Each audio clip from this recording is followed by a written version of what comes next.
এই যে নাম জপ করার বিধি বা নাম জপ আমরা কিভাবে করব, এটা একটা সাধক জীবনে আমাদের সাধনকালে এটা একটা মস্ত বড় সাধন, এবং এই সাধনেই আমাদের ভুল অনেক বেশি, এবং যার জন্য আমাদের অধিকাংশ ভক্তদের মধ্যে ভজনে উন্নতি হয় না।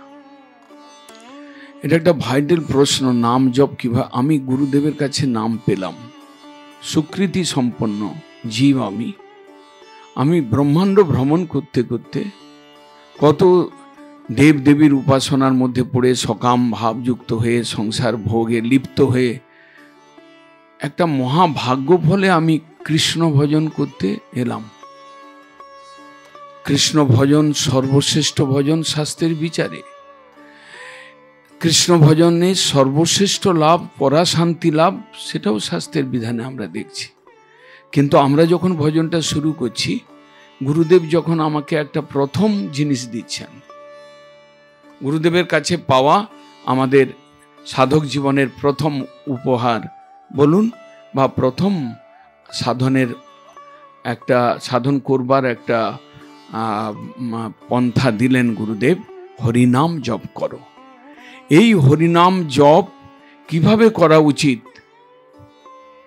এই হরিনাম জপ করবার বিধি কি, এ বিষয়ে শতকরা 90% ভক্ত অজ্ঞ। আমরা হরিনাম করছি অবহেলার সঙ্গে, আমরা হরিনাম করছি করতে হয় কয়েক ফের ফাঁকে করছি, আমরা হরিনাম করছি গল্প গুজব সংসারের কথা বলতে বলতে করছি, আমরা হরিনাম করছি মন বিভিন্ন জায়গায় ঘুরছে, বিভিন্ন ভোগ বাসনা অর্থ সংগ্রহ বাসনা নিয়ে করছি, আমরা হরিনাম করছি আমাদের নিদ্রা আলুতা, মানে আমরা নিদ্রার ঘরেও হরিনাম করছি। এত বেশি অপরাধ আসছে নাম প্রভুর চরণে, যার জন্য আমরা এগোতে পারছি না। নাম গ্রহণের বিধি যা কিছু ঋষিকেশ মহারাজ বলেছেন কয়েকটা, আমি তার সঙ্গে একটু আধটু অ্যাড করছি। উনি বলেছেন যে হরিনাম করবেন আপনি যে গুরুদেবের কাছ থেকে পেয়েছেন, গুরুদেবের স্মরণ করে শুরু করুন। উনি বলছেন যে স্পষ্টভাবে একটা কাঠি ধরে পুরো মন্ত্রটা উচ্চারণ করুন। উনি বলছেন নামাপরাধ থেকে মুক্ত হয়ে জপ করুন। উনি বলছেন যে আস্তে আস্তে জপ করুন যাতে নিজে শুনতে পান, কোনো কোনো ক্ষেত্রে একটু উচ্চ করেও করতে পারেন। এই সব কথাগুলো যে উনি বলেছেন, এবং বিশেষ করে নাম জপ বিষয়ে যে 3টা বিধান রয়েছে, আমরা যেভাবে করছি তাতে আমরা কেউ নামাভাস করছি, কেউ নাম অপরাধ করছি, কেউ শুদ্ধ নাম করছি। এই যে 3ভাবে নাম জপ হচ্ছে, যার যেটা হচ্ছে তার ফলটাও উনি বলে দিয়েছেন। নাম আভাস করলে মুক্তির দিকে যাওয়া যায়, নাম আভাসে মুক্তি অজামিল পেয়েছেন।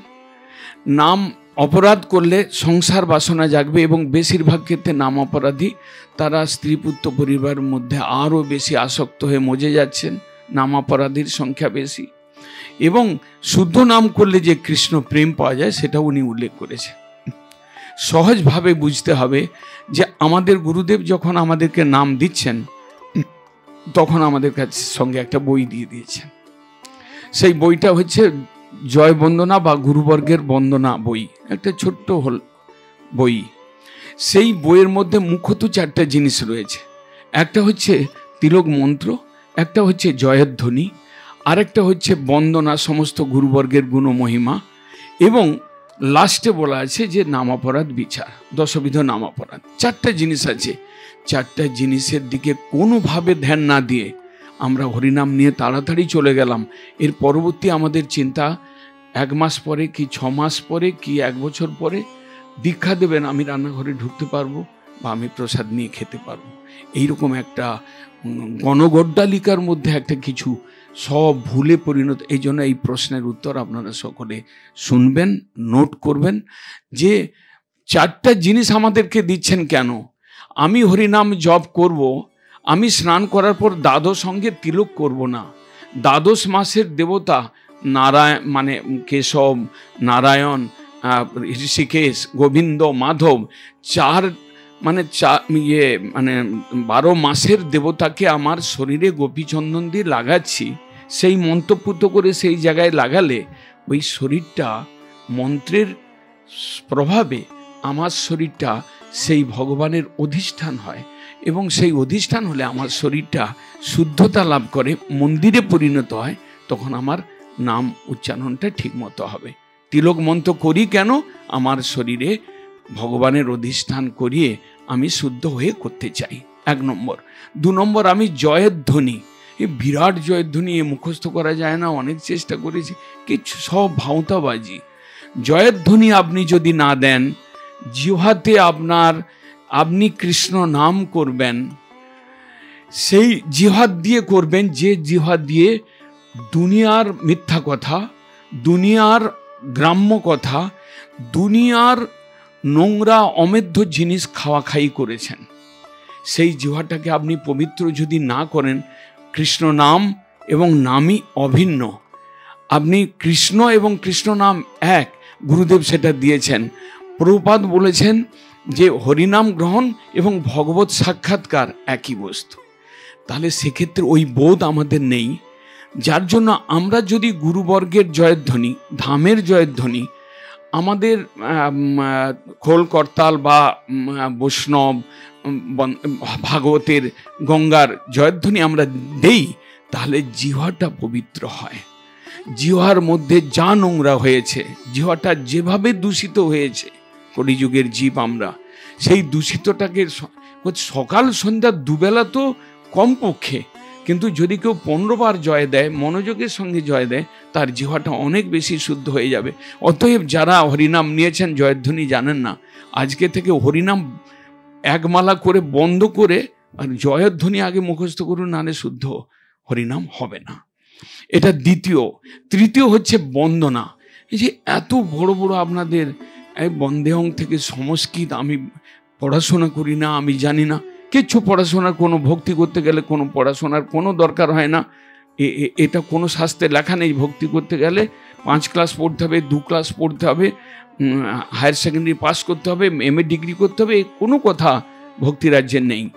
আপনার শ্রদ্ধা থাকলে আপনি পড়তে থাকবেন, আপনি পড়তে না পারলে অন্যের যে জয়ধ্বনি দিচ্ছেন শুনতে থাকবেন, শুনতে শুনতে আপনার মুখস্থ হয়ে যাবে।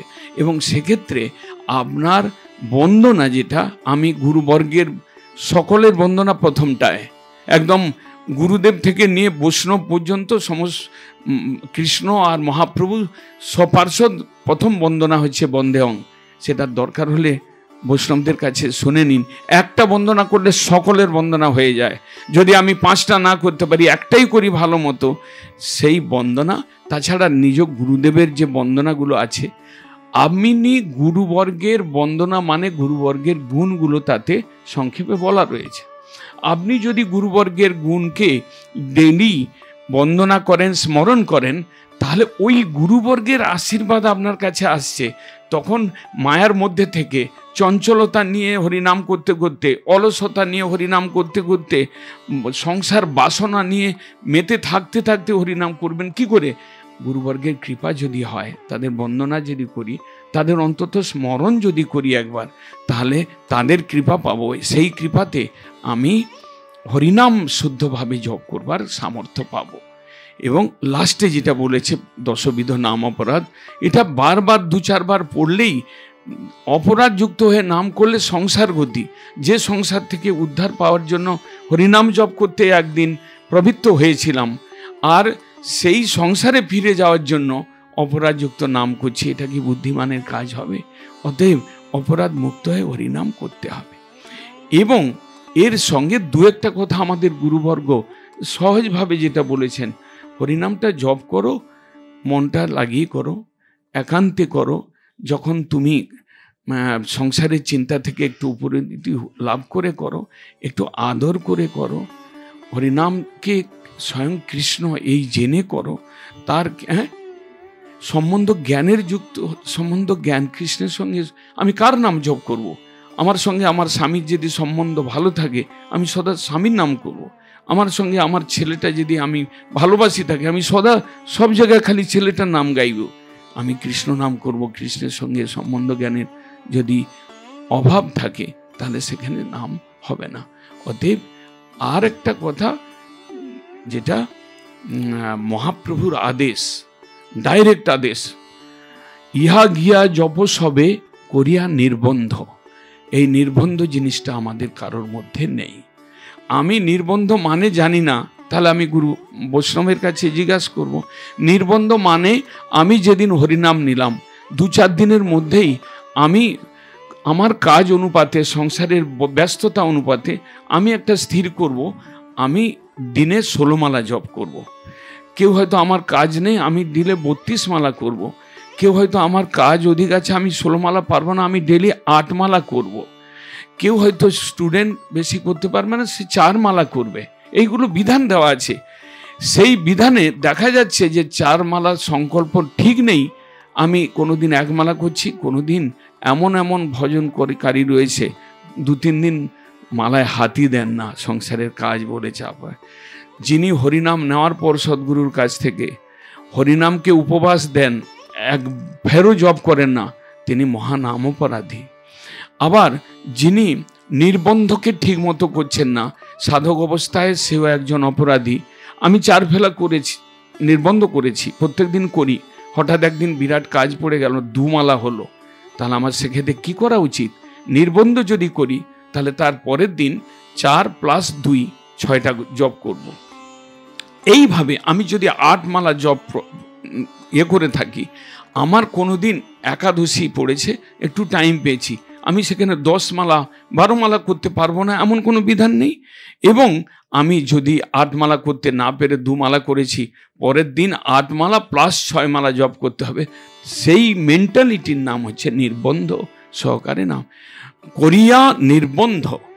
এই নির্বন্ধিত নাম, অপরাধ শূন্য নাম, আদরপূর্বক নাম, তিলক জয় বন্দনা ঠিক মতো করে যে নাম যদি করে 1 মাস দেখুন, তাহলে আপনাদের উন্নতি হবেই। বাঞ্ছা করব।